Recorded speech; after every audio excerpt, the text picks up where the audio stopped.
తాకట్టులో ఉన్న మీ బంగారాన్ని విడిపించి ఆ రోజు ఆన్లైన్ రేటుకి మేము కొంటాం. Bhavani gold company. నమస్తే, మీరు చూస్తుంది సుమన్ టీవీ. నేను మీ కీర్తి. యజ్ఞోపవేత ధారణ అన్నది కొన్ని కులాలకి సంబంధించింది మాత్రమే అని నాకు తెలుసు. నాతో పాటు చాలా మంది మీకు కూడా ఆ అనుమానం ఉండే ఉంటుంది. కానీ పవర్ స్టార్ పవన్ కళ్యాణ్ మొన్న మహా కుంభమేళలో స్నానం ఆచరించిన తర్వాత ఆయన యజ్ఞోపవేతం ధారణ చేసిన తర్వాత చాలా మందికి ఒక అనుమానం కలిగింది. అదేంటి, ఎవరైనా వేసుకోవచ్చా, ఎప్పుడైనా వేసుకోవచ్చా అని.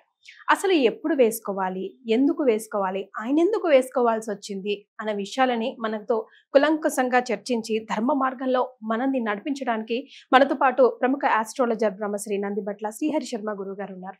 నమస్తే గురుగారు. వాగర్థావివ సంపృక్తౌ వాగర్థ ప్రతిపత్తయే జగతః పితరౌ వందే పార్వతీ పరమేశ్వరౌ. సదాశివ సమారంభాం శంకరాచార్య మధ్యమాం అస్మదాచార్య పర్యంతం వందే గురు పరంపరాం. ఆదిత్యాయ చ సోమాయ మంగళాయ బుధాయ చ గురు శుక్ర శనిభ్యశ్చ రాహవే కేతవే నమః. శృంగేరి జగద్గురు పీఠాధిపతులకి, కంచి పీఠాధిపతులకి నమస్కారములు తెలియజేసుకుంటూ కార్యక్రమాన్ని ప్రారంభిద్దాం. గురుగారు, ఇందాక నేను అన్నట్టుగా యజ్ఞోపవేతం అనేది ఒక క్షత్రియులు కానీ, బ్రాహ్మణులు కానీ, వైశ్యాలు కానీ కొన్ని కులాలకి సంబంధించింది మాత్రమే అని అనుకుంటా ఉన్నాం. కానీ ఒక్కసారిగా మన మహాకుంభమేళలో పవర్ స్టార్ పవన్ కళ్యాణ్ స్నానం ఆచరించిన తర్వాత, ఆయన మెడలో అది చూసిన తర్వాత ఆల్ ఆఫ్ అ సడన్ అదొక పెద్ద టాపిక్ లా మారిపోతుంది. అసలు ఎవరైనా వేసుకోవచ్చా, కొన్ని కులాలకి సంబంధించింది కాదా, తెలుసుకోవాలని ఉంది గురుగారు. వాస్తవేనమ్మా. ఎందుకనంటే యజ్ఞోపవీత ధారణ అనేటువంటిది మన సనాతన ధర్మ సాంప్రదాయంలో ఒక భాగం. యజ్ఞోపవీత ధారణ ఎవరైతే చేస్తారో వారిని మనకు సమాజం ఎలా గుర్తిస్తుందంటే దైవ మార్గంలో ప్రయాణించేటువంటి వ్యక్తి, నియమాలని నిష్టలని పాటించేటువంటి వ్యక్తి, అన్నిటికంటే ముఖ్యంగా ధర్మాన్ని పాటిస్తూ ఇతరుల చేత ధర్మాన్ని ఆచరింప చేయగలిగే వ్యక్తులకి అది అర్హతగా సూచికగా మనకు చెప్పబడి ఉంది. అంటే మీరు చెప్పిన దాన్ని బట్టి చూస్తే అదొక కులానికి సంబంధించింది కాదు, సనాతనానికి సంబంధించింది. సనాతనానికి సంబంధించింది. మన పూర్వకాలంలో మనకు ఈ వర్ణ వ్యవస్థ అనేటువంటిది ఏది లేనప్పుడు బ్రహ్మజ్ఞానం పొందినటువంటి వాడు బ్రాహ్మణుడు అనేటువంటిది. సో ఇక్కడ మనము చూసుకున్నట్లయితే కలియుగ ప్రారంభం కంటే ముందు కూడా అన్ని కులాల వాళ్ళు కూడా యజ్ఞోపవీత ధారణ చేసేవాళ్ళు. అవునా? అన్ని కులాల వాళ్ళు, బ్రాహ్మణ క్షత్రియ వైశ్య శూద్ర అనేటువంటిది కాకుండా అన్ని కులాల వాళ్ళు ఆచరించేవాళ్ళు. ఇప్పుడు బ్రాహ్మణ కులం నుంచే క్షత్రియ కులం పుట్టింది. అందుకనే క్షత్రియులకు ఉన్నటువంటి ఋషులు, బ్రాహ్మణులకు ఉన్నటువంటి ఋషులు దాదాపుగా 95% మంది ఒకే ఋషులు ఉంటారు అందులో. ఇక వైశ్యులకి సంబంధించినటువంటి గోత్రంలో ఉన్నటువంటి ఋషులు కూడా అలాగే. యజ్ఞోపవీత ధారణని ఇప్పుడు సమాజంలో ఎక్కువగా ఆచరించేటువంటి వ్యక్తులు ఎవరయ్యానంటే బ్రాహ్మణులు, క్షత్రియులు, వైశ్యులు, తర్వాత పద్మశాలీలు, విశ్వ బ్రాహ్మణులు, వడ్రంగి, కంసాలి, కుమ్మరి, అవన్నీ వీళ్ళందరికీ కూడాను ఈ యొక్క యజ్ఞోపవీత ధారణ అనేటువంటిది ఉన్నది.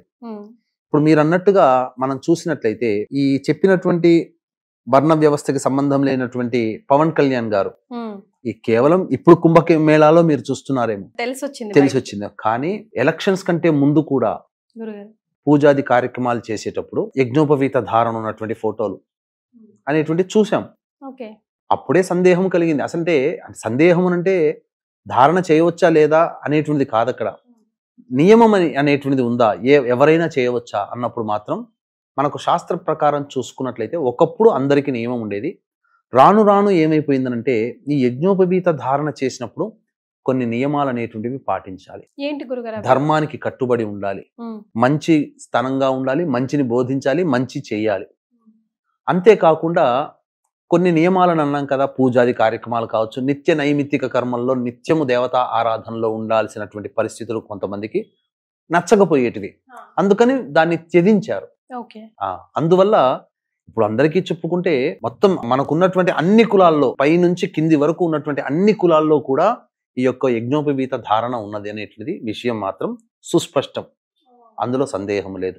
ఎవరైనా వేసుకోవచ్చు. అయితే ఇక్కడ ఏంటనంటే దీన్ని ఆచరించడానికి పవన్ కళ్యాణ్ గారికి సంబంధించినటువంటి విషయానికి రావడం వల్ల ఇది చాలా మందికి క్వశ్చన్ రైజ్ అయింది. దాని గురించి మనం ఎందుకు ఇంతగా సందేహపడాల్సినటువంటి అవసరం లేదు. ఎందుకు అనంటే ఆయనకున్నటువంటి స్నేహితుల్లో అందరికీ తెలిసిందే త్రివిక్రమ్ శ్రీనివాస్. ఆయన బ్రాహ్మణుడు. వాళ్ళిద్దరూ కూడా అనేక సందర్భాల్లో అనేక పుస్తకాలు అనేటువంటివి నేను చదివానని చెప్పాడు.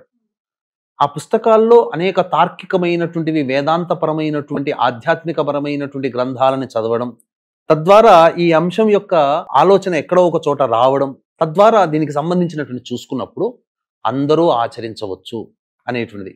ఇప్పుడు రెడ్లు అనేటువంటిది ఉందమ్మా, వాళ్ళ క్షత్రియులు అని అనలేము, బ్రాహ్మణులు అని చెప్పలేము, కానీ ఆ రెడ్డి రాజుగా ఉన్నందుకు వాళ్ళు రెడ్లు కూడా ఆచరించారు, అందులో సందేహం లేదు.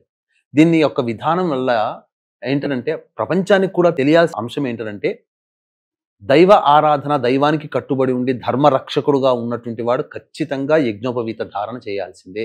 అది కులానికి సంబంధం లేదు. మీకు ఇంకొక విషయం తెలియచేస్తానమ్మా. కాకపోతే అక్కడ ఒక చిన్న పొరపాటు ఏం జరిగిందనంటే, మనకు శూద్ర కమలాకరం అనేటువంటిది ఉంది, కమలాకర భట్టు గారు రచించినటువంటిది, ఇది ఆధారం. అందులో ఏం చెప్పబడి ఉందనంటే, పితృ కార్యక్రమాలు, యజ్ఞ యాగాది కర్మలు చేసినప్పుడు బంగారముతో చేసినటువంటి యజ్ఞోపవీత ధారణ చేయాలి. బ్రాహ్మణులు కూడా వెండితో చేసినటువంటి యజ్ఞోపవీత ధారణ ఉపనయనానికంటే ముందు ఉత్తుత్తి జంధ్యముగా వేస్తారు. పెళ్లిలో కూడా, స్నాతక వ్రతంలో కూడా వెండిది వేస్తారు బ్రాహ్మణులకు. కానీ మొన్న వేసింది పితృ కార్యక్రమాల కోసమే కదా? పితృ కార్యక్రమాలు కాదమ్మా, సనాతన ధర్మాన్ని పాటించేటప్పుడు ఆయన ఏం చేశాడు, సతీ సమేతముగా, కుటుంబ సమేతముగా వెళ్ళాడు కదా.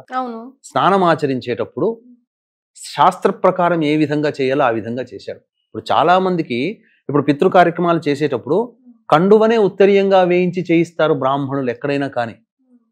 అయితే ఈ ఉత్తరీయం ధరించడం వల్ల ఏదో ఒక నియమానికి మనం కట్టుబడి ఉన్నాము, నాన్ వెజ్ తినడానికి, మందు తాగడానికి, లేదా ఇతరత్ర విలాసాలు, భోగాలు అనుభవించడానికి ఇది ఎక్కడ అడ్డొస్తుంది, ఇది ఉంటే గనక మనం ఏమైనా పాపం చేస్తున్నామనే ఫీలింగ్ ఉండడం, ఇలాంటివన్నీ మనుషులకి రావడం వల్ల కొన్ని కులాల వాళ్ళు దీన్ని తీసేస్తే మనం ఫ్రెష్ అయిపోతాం కదా.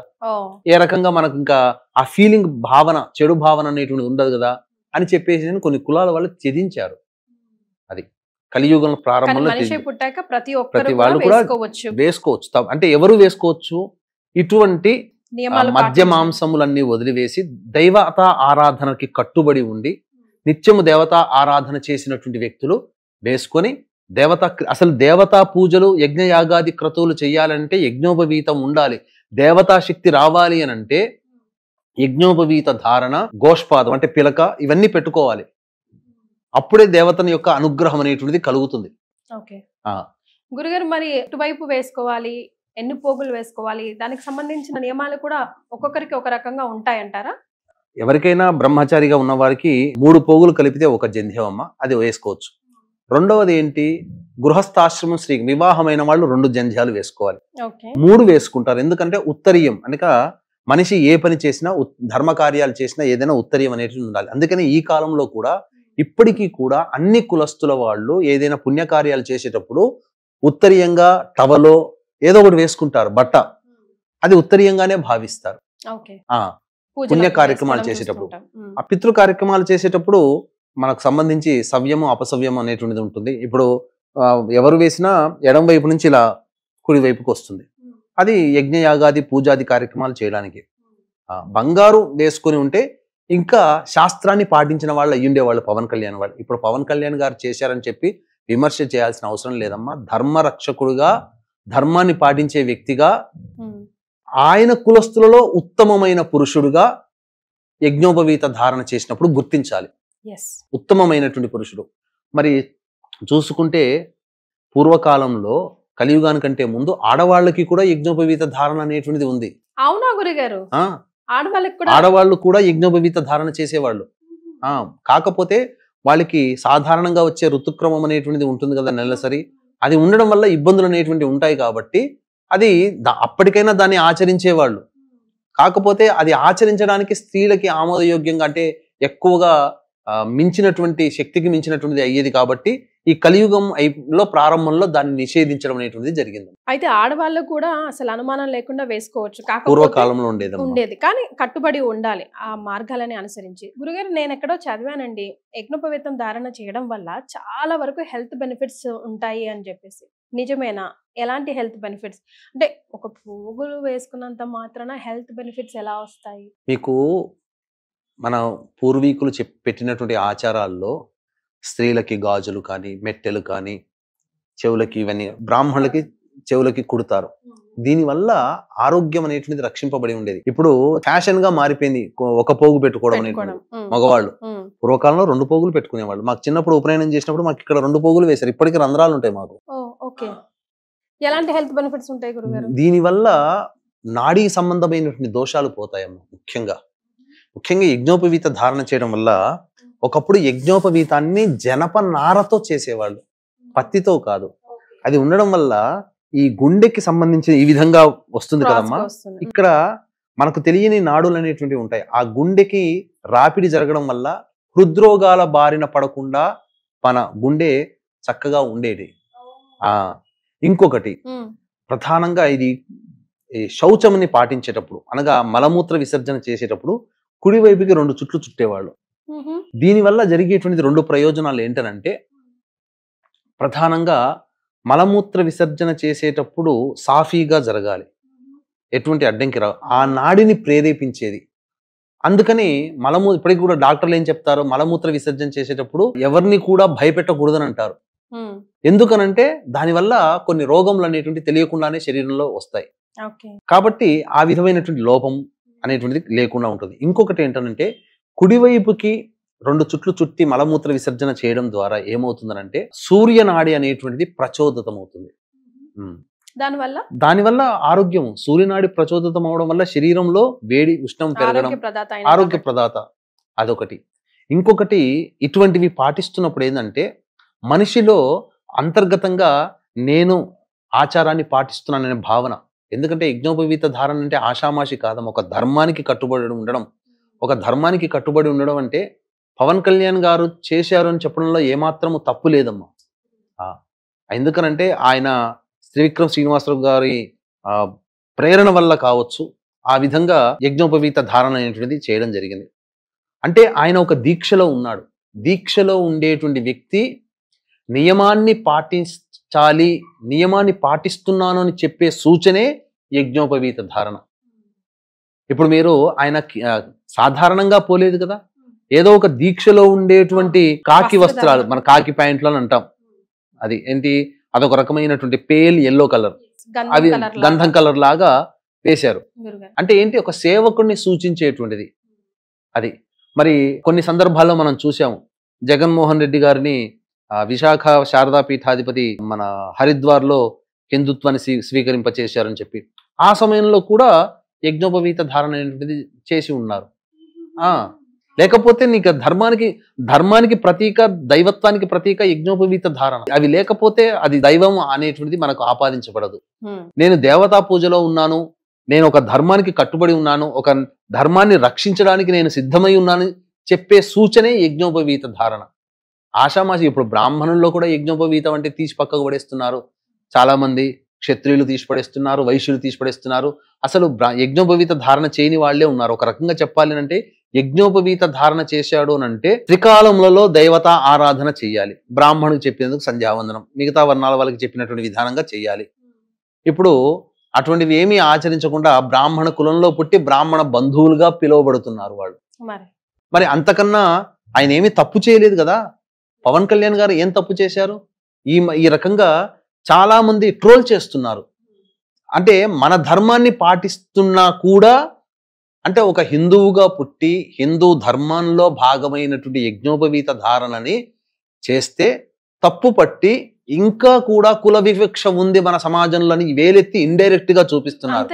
ఇప్పుడు బ్రాహ్మణ క్షత్రియులు శూద్రులు అనేది కాదమ్మా, అది పక్కకు పెట్టుకోండి. బ్రాహ్మణ క్షత్రియ వైశ్యులే ఆచరించాలి, మిగతా వాళ్ళు ఎట్లా ఆచరిస్తారు అని అంటే మిగతా వాళ్ళని వేరు చేసినట్టుగా ఇక్కడ ఎవరో ఆపేక్ష చేసినట్టు, ఎవరో ఆక్షేపణ చేసినట్టు. ఇక్కడ ఎవరో ఆక్షేపణ, ధర్మం వీటాన్ని ఎవరు ఇప్పుడు ఉన్నటువంటి బ్రాహ్మణ క్షత్రియ వైశ్యులు కాదా ధర్మం గురించి మాట్లాడితే, అసలు ధర్మం గురించి మాట్లాడాల్సి వచ్చినటువంటి పరిస్థితే వస్తే శూద్ర కులంలో పుట్టి ఈ రోజున ఎంతో మంది మునీశ్వరులైన వాళ్ళు కూడా ఉన్నారు. వాళ్ళని కూడా మనం ఆరాధిస్తున్నాం. ఫర్ ఎగ్జాంపుల్ చాలా మంది ఉన్నారమ్మా ఈ రోజున మనం చెప్పుకోదలిస్తే. ఎందుకనంటే చాలా మంది వేదం నేర్పియలేదు, వేదం వింటే ఏదో సినిమాలో జయం అనేది సినిమాలో గనక వేదం మంత్రాలు చదువుతుంటే నాలిక కోసారని, చెవుల్లో సీసం పోసారని, ఇవి చేయలేమా. బ్రిటిష్ వాడు ఆడిన నాటకాలలో పన్నాగాలలో ఇదొకటి.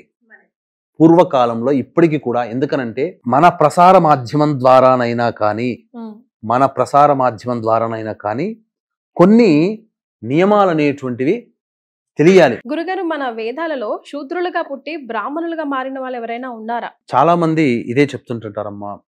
మనకేంటంటే బ్రాహ్మణ క్షత్రియ వైశ్యులకి మాత్రమే మంత్రాధికారం కలగజేశారు, మరి మిగతా వర్ణాల వారికి ఎవరికి కూడాను ఈ యొక్క వేద విజ్ఞానాన్ని ఇవ్వలేదు, ఎంతో గొప్పదైనటువంటి విజ్ఞానాన్ని అసలు శూద్రులకి ఎవరికి కూడా అందించలేకుండా వీళ్ళు మాత్రమే దాన్ని పొంది మమ్మల్ని ఒక సేవకుల్లాగా చూశారు అని చెప్తున్నారు. అటువంటి వాళ్ళకి కనువిప్పు కలిగించేదే ఇప్పుడు మనం చెప్పుకోబోయేటువంటి విజ్ఞానం అమ్మ. ఎందుకనంటే ప్రామాణికం. ఇది ఇందులో ఏమాత్రము కూడా అసత్యము లేదు, అంతకంటే అధర్మము కూడా లేదు, అంతా సత్యమే, ధర్మ ప్రకారమే మనం చెబుతున్నాం. అందుకని ఇకనైనా కానీ ఇక ఈ వీడియో చూసిన తర్వాత పవన్ కళ్యాణ్ గారు యజ్ఞోపవీత ధారణ చేశారు, అర్హుడా కాదా అని చెప్పే డిస్కషన్స్ అవన్నీ మానుకోండి. ధర్మానికి రక్షకుడుగా, ధర్మాన్ని పాటించే వ్యక్తిగా, ధర్మానికి రక్షకుడు అవన్నీ పక్కకు పెట్టండి. ధర్మాన్ని పాటిస్తున్నాడా లేదా? అతనేమి ఒంటిగా పోలేదు, ఒంటిగా రాలేదు, భార్యా సమేతముగా సంతానంతో సహా కూడుకొని వెళ్ళి ధర్మాన్ని తాను ఆచరిస్తూ, గుర్తుపెట్టుకోండి, ఏ వ్యక్తి అయినప్పటికీ కూడా ధర్మాన్ని నియమాన్ని తానొక్కడే ఆచరించకుండా తన కుటుంబము చేత కూడా ఆచరించగలిగినటువంటి వ్యక్తే ధర్మాన్ని పాటిస్తాడు, ప్రపంచాన్ని కూడా పాటింప చేస్తాడు, సమాజాన్ని కూడా ఉద్ధరిస్తాడు అనేది ఒక సంకేతము. ఒక ప్రధానంగా ఇది ఒక రకంగా చెప్పాలి అని అంటే ఇది ఒక విషయ జ్ఞానాన్ని అందరికీ తెలియచేస్తున్నట్టే లెక్క. పవన్ కళ్యాణ్ గారు ఒక్కరే వెళ్ళలేదు, గుళ్ళ చుట్టూ ఒక్కడే తిరగలేదు, అంతే కదమ్మా, సతీ సమేతంగా వెళ్ళాడు. కానీ అజ్ఞానాంధకారములో కొట్టుమిట్టాడి టీనేజ్ వయసులో ఉన్నటువంటి పిల్లవాడికి అన్ని దేవాలయాలు తిప్పుతున్నాడు. ఎంత హేయంగా మాట్లాడుతున్నారమ్మా చాలా మంది. చాలా చోట్ల గుళ్ళు గోపురాలు తిరుగుతూ ఉంటే డిప్యూటీ సీఎం పదవి ఎందుకు, హాయిగా దేవాలయ మంత్రిత్వ శాఖ తీసుకుంటే అయిపోయేది కదా, లేకపోతే ఆ డిప్యూటీ సీఎం పదవి మానేసేసి రాజకీయాలకి గుడ్ బై చెప్పేసేసి భజన చేసుకుంటూ గుళ్ళు గోపురాలు తిరిగితే సరిపోయేది కదా ఎందుకని అంటున్నాడు. హిందువుగా పుట్టినవాడు ధర్మానికి పోతున్నాడు. ధర్మాన్ని ఇప్పుడు ఒక ఇతర మతస్థులు క్రిస్టియన్ ఉన్నాడు, చర్చికి పోతుంటే చర్చికి పోతున్నావు అని చెప్పి అడుగుతున్నామా? ఒక ముసల్మాన్ ఉన్నాడు, ప్రార్థనా మందిరాలకు పోతుంటాడు, మక్కాకు పోతుంటాడు, మక్కాకు పోయాడని చెప్పి హేళన చేస్తున్నామా? మరి మన హిందువుగా పుట్టినవాడు అతని మతంలో పుట్టి అతని మతంలో దైవమైనటువంటి దేవాలయానికి వెళితే తప్పు పట్టాల్సిన అవసరం అంతకన్నా నీచత్వం ఏముందమ్మా? తప్పు కదా, అజ్ఞానం గురుగారు, అజ్ఞానమే. ఇంకా అంతకంటే మించి ఒక కక్ష. వాళ్ళ కోసం మాట్లాడి అసలు మన టైం ఆయన చేసే పుణ్య కార్యక్రమాన్ని మైనస్ చేయడమే అవడం నా ఉద్దేశం. ఆయన పోకుండా ఆయన భార్యను వెంట పెట్టుకుని పోయి అజ్ఞానాంధకారంలో ఎక్కడ వేరే వైపు మళ్ళీపోతాడేమనే భయం ప్రతి తల్లిదండ్రులకి టీనేజ్ లో ఉన్నటువంటి పిల్లల్ని చూసి ఉంటుంది. తన కుర్రవాడికి, తన పిల్లవాడికి తను ఎలాంటి వస్త్రధారణ ఉన్నాడో ఆ అబ్బాయికి కూడా అలాంటి వస్త్రధారణ ఇప్పించి చేయించి అన్ని దేవాలయాలు తనతో పాటు తిప్పుకుపోతున్నాడే. ఒక తండ్రిగా బాధ్యత నిర్వహిస్తున్నాడు కదా, ఒక భర్తగా బాధ్యత నిర్వహిస్తున్నాడు కదా, అందుకు సంతోషించాలి, అందుకు ఆనందించాలి. అది వదిలిపెట్టి దరిద్రమైనటువంటిది మాటలన్నీ మాట్లాడి ఇంకా మన హిందూ ధర్మాన్ని ఇంకా బ్రాహ్మణులు ఇంకా క్షత్రియులు వైశ్యులు ఇంకా ఏదో కమెంట్ చేస్తున్నారు అనేటువంటి నెగిటివ్ ని ఇంకా జనాల్లోకి ఇస్తున్నారు. ఇప్పుడు నేను చెప్పబోయేటువంటి ఋషుల పేర్లు గనక చదివితేనమ్మా గురుగారు అసలు ఎవరు బ్రాహ్మణులు ఎవరు శూద్రులు అనేటువంటి విషయం మీకు తెలిసిపోతుంది. ఆ కాలంలో కూడా శూద్రులు ఇంత గొప్పగా వెలుగొందారా? అసలు శూద్ర కులంలో పుట్టినటువంటి వ్యక్తి బ్రాహ్మణులై ఋషులయ్యారా అనే విషయం మీకు తెలుస్తుంది. ఉదాహరణ మీకు తెలియదు, ఎందుకంటే అన్ని చెప్పాలంటే అన్ని నేను గుర్తు పెట్టుకోలేను కదా, నేను రాసుకొచ్చుకొని పెట్టుకున్నానమ్మా. అందులో మీకు తెలియచేస్తాను. అసలు వాస్తవానికి నాలుక కోశారు, చెవుల్లో సీసం పోశారు, మంత్రాలు వినకూడదు శూద్రులకి, మంత్రాలు పలకూడదు అని చెప్పి పలికిన నోరు నాలుకను కోశారు, రెచ్చగొట్టారు. అరే మతం మారలేదని చెప్పి నానా హింసలు పెట్టిన శంభాజీని పెట్టినటువంటి ముస్లిం పాలకుడైనటువంటి ఔరంగజేబుని ఒక మాట అనలేము. ఆయన ఖర్చులకి ఆయన రుమాలు కుట్టుకున్నాడు, కర్చీపులు తయారు చేసుకున్నాడు, టోపీలు తయారు చేసుకుని ఆయన డబ్బు సంపాదించాడు, కానీ వేరే సొమ్ము ముట్టుకోలేదు అని అన్నాడు. ఎన్ని దేవాలయాలు నాశనం చేశాడమ్మా, అదన్నీ మన చరిత్రలో చూసామా? మరి చరిత్రలో చూడనటువంటివి కూడా చాలా ఉన్నాయమ్మా, మనకు తెలియనటువంటివి చాలా ఉన్నాయి. అందుకనే మీకు తెలియచేస్తున్నాను. ఏంటంటే రామాయణ మహాకావ్యాన్ని రచించినటువంటి వాల్మీకి బోయవాడిగా ఉన్నాడు కదా. సరే, జన్మలో రత్నాకర శర్మ అని అయ్యుండవచ్చు, కానీ జీవించింది ఎటువంటి జీవితాన్ని? బోయవాడిగా జీవించి ఉన్నాడు కదా. మరి అటువంటి వాల్మీకి మహర్షి అని అంటున్నామా? అట్లాగే వ్యాస భగవానుడు ఈనాడు భాగవతం, భారతం, పురాణాలు, వేదాలు, 4 వేదాలని విభజించినటువంటి వాడు, పరాశర మహర్షికి జన్మించినటువంటి వ్యక్తి. కానీ మత్స్యగంధి బెస్తకులంలో పుట్టినటువంటి అమ్మాయికి పుట్టినవాడు కదా. అంటే ఒక శూద్ర స్త్రీ సంజాతుడు కదా వ్యాస మహర్షి. మరి ఆయన వంశం మీదగానే భరతఖండము, భరత వంశం అనేది ఆయన బీజములతోనే వచ్చింది కదా. ధృతరాష్ట్రుడు అయితేంది, కురు పాండవులు అయితేనేమి, వీళ్ళందరూ ఆయన ద్వారా, ఆయన సంతానంగా పుట్టిన వాళ్లే కదా. అట్లాగే పుట్టుకతో శూద్రునిగా పుట్టి జూదగాడిగా మారి గొప్ప బ్రహ్మజ్ఞానాన్ని, వేద పాండిత్యాన్ని పొంది ఋగ్వేదంలో గొప్ప పరిశోధన చేసి ఋషిగానే కాదు ఆచార్యుడిగా, అంటే ఒక టీచర్గా, ఐలషు ఋషి అనేటువంటి వాడు పుట్టుకతో శూద్రుడు కాదా? శూద్రురాలికి పుట్టినటువంటి జాబాల కుమారుడైనటువంటి వ్యక్తి గొప్ప పేరు ప్రఖ్యాతులు, గురు విధేయతలతో ఉండి యజుర్వేదంలో కొంత భాగాన్ని రచించిన వాడు జాబాల మహర్షి శూద్రుడు కాదా? మరి జాబాల అంటే ఇప్పుడు యజుర్వేదంలో కొంత భాగాన్ని ఆయన రచించాడమ్మా. ఆ యజుర్వేదాన్ని మేము బ్రాహ్మణులమైనటువంటి వాళ్ళము ఈ యజుర్వేదం ద్వారానే మనుషులకు అందరికీ కూడాను పూజాది కార్యక్రమాలు చేయించేది. పూజాది కార్యక్రమాలన్నీ యజుర్వేదంలోనే ఉన్నాయి. మరి అటువంటిది ఇంకొకటమ్మా, దశమహావిద్యలు అని అందరికీ తెలుసు కదా. మాతంగి దేవత కదా. మాతంగి దేవత ఉపాసనకి సంబంధించినటువంటి ఒక్కొక్క మంత్రానికి ఒక ఋషి ఉంటాడు. ఆ మాతంగి అమ్మవారికి ఋషి మతంగ మహర్షి. సాక్షాత్తు పార్వతీదేవిని తన గర్భాన పుట్టవనంటే అమ్మవారు వరమిచ్చి పార్వతీదేవి ఆయన కుటుంబంలో పుట్టిందమ్మా. మరి అంతకన్నా గొప్ప, మరి ఆయన శూద్రుడే మతంగ మహర్షి. మరి పార్వతీదేవి ఆయన కుటుంబంలో పుట్టింది, ఆయన భార్యకు పుట్టింది. అది మనం ఈ వీడియో ద్వారా చెప్పదలుచుకుంది ఒకటే కదా గురుగారు, ఏంటంటే యజ్ఞోపవేత ధారణ అన్నది అసలు ఒక సవాలు. సనాతన ధర్మాన్ని ముందుకు తీసుకువెళ్ళడానికి అది వేసుకోవాలంటే ఆషామాషి పని కాదు. ప్రతి ఒక్కరు వేసుకోలేరు, ఎందుకంటే ప్రతి ఒక్కరు అంత పాజిటివిటీతో అంతగా ఆ ధర్మాన్ని పాటించడానికి ఆ బాధ్యతని తీసుకోలేరు. కాబట్టి పవర్ స్టార్ పవన్ కళ్యాణ్ గారు మనందరికీ తెలిసిందే. నా దృష్టిలో అయితే ఆయన ఒక కారణ జన్ముడు లాగానే చూస్తాను. ఇప్పటికీ చాలా మంది పాటించే వాళ్ళు ఇప్పటికీ అన్ని కులస్తులు ఉన్నారమ్మా. కమ్మవారు లేరా? కమ్మ కులస్తుల్లో ఈనాటి కూడా వాళ్ళింట్లో పూజాది పెళ్లిళ్ళు అవుతే వాళ్ళింట్లో కమ్మ వాళ్లే బ్రాహ్మణులుగా ఉండి పురోహితం నడిపినటువంటి వాళ్ళు. ఒక సందర్భంలో ఎన్టీ రామారావు గారు సకాలానికి బ్రాహ్మడు రాకపోతే, ఇప్పుడు చిట్టిబాబు గారు అని ఉన్నారు కదా, ఆయన వస్తుంటుంటారు పెద్ద ఆయన, వాళ్ళ నాన్నగారు త్రిపురనేని వారు నాన్నగారు ఉండి ఎన్టీ రామారావుని పిలిపించి, బ్రాహ్మడు రాలేదయ్యా నువ్వు చేయించు వివాహం అంటే ఎన్టీ రామారావు కూర్చొని వేద మంత్రాలు నేర్చుకున్నాడు. ఎన్టీ రామారావు ఆయన ఉండి దగ్గరుండి పెళ్లి జరిపించాడు. ఈ విషయం ఎవరికైనా తెలుసా? ఎవరికి తెలియదు.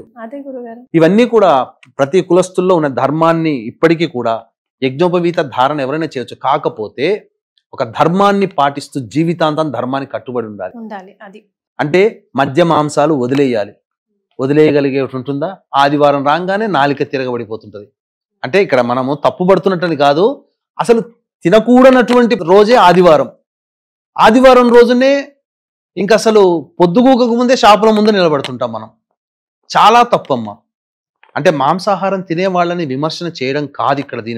దీని అర్థం ఇక్కడ వీక్షించేటువంటి ప్రేక్షకులలో గమనించాలి ఏంటంటే, మనకు మిగతా రోజులు ఉన్నాయి, ఆదివారం మాత్రం తినకండి. అసలు మాంసాహారం తినడం వల్ల జీవహింస జరుగుతుంది. అది ఎంతటి ప్రారబ్ధ కర్మని మోస్తున్నామో మనకు తెలుసమ్మా తెలియకుండానే. జైన మతస్థులు గాలి కూడా పీల్చుకుంటే గాలిలో కూడా జీవులు వెళ్ళిపోయి చనిపోతాయి శరీరంలోకి అని చెప్పి ముక్కు మూసుకుని వాళ్ళు పెట్టుకుంటారు. జైన మతస్థులమ్మా, మనం కరోనా వచ్చిన తర్వాత మాస్కులు వేసుకున్నాం, కానీ వాళ్ళు జైన మతస్థులు వాళ్ళు ఆచరించేటప్పుడు వాళ్ళ ధర్మానికి పుట్టిన దగ్గర నుంచి కూడా వాళ్ళు మాస్కులు వేసుకునే ఉంటారు వాళ్ళు. సో ఫైనల్ గా మనం ప్రేక్షకులకి ఈ వీడియో గురించి చెప్పాల్సి వస్తే ఒక మాటలో ఏం చెప్తారు? ఒక మాటలో చెప్పాలని అంటేనమ్మా, యజ్ఞోపవీత ధారణ దేవతా కార్యక్రమములందు దైవమందు బద్ధుడై ఉన్నాను, దైవానికి నేను దాసుడని, నేను ధర్మాన్ని పాటిస్తున్నాను, నేను ధర్మాన్ని రక్షిస్తున్నాను అనే భావన ఎవరికైతే ఉంటుందో వాళ్ళందరూ కూడా ఆచరించవచ్చు. యజ్ఞోపవీత ధారణ చేయడంలో తప్పులేదు. తప్పులేదు. కాకపోతే ఇతర కులస్తులకి బంగారంతో చేసినటువంటి యజ్ఞోపవీత ధారణ చేయవచ్చు అని చెప్పి, అది కూడా పితృ కార్యక్రమాలు, నైమిత్తిక యజ్ఞ యాగాది క్రతుల యందు ధారణ చేయవచ్చు. పవన్ కళ్యాణ్ గారు ఎల్లప్పుడూ నేను అనుకోవడం ఏంటనంటే, సందర్భాలు చాలా తక్కువ, బట్టలు విప్పి స్నానం ఆచరించే సందర్భాలు ఇప్పుడు చూసాం, కానీ సాధారణంగా మనం చూడలేము. కానీ అతను ఒక దీక్షగా ఉన్నప్పుడు మాత్రం యజ్ఞోపవీత ధారణ చేస్తాడు. దీక్ష విరమించిన తర్వాత దాన్ని తీసివేయవచ్చు గాక. కానీ నేను దీక్షలో ఉన్నానని సూచించే ప్రతీకగా ఈ సంబంధించినటువంటి యజ్ఞోపవీత ధారణ ఎవరైనా చేయవచ్చు. కాకపోతే కమలాకర భట్టు గారు చెప్పినటువంటి దాని ప్రకారం అయితే బంగారు యజ్ఞోపవీత ధారణ చేసి ఉంటే ఇంకా ఖచ్చితమైన ధర్మాన్ని ఆయన పాటించి ఉండేవారని చెప్పవచ్చు. ఎన్నో పవిత్రమైన విషయాలు ఈ వీడియో ద్వారా నాకు అటు సుమన్ టీవీ ప్రేక్షకులకు తెలియజేశారు గురుగారు. ధన్యవాదాలు. సర్వం శ్రీ ఉమామహేశ్వర పరబ్రహ్మార్పణమస్తు.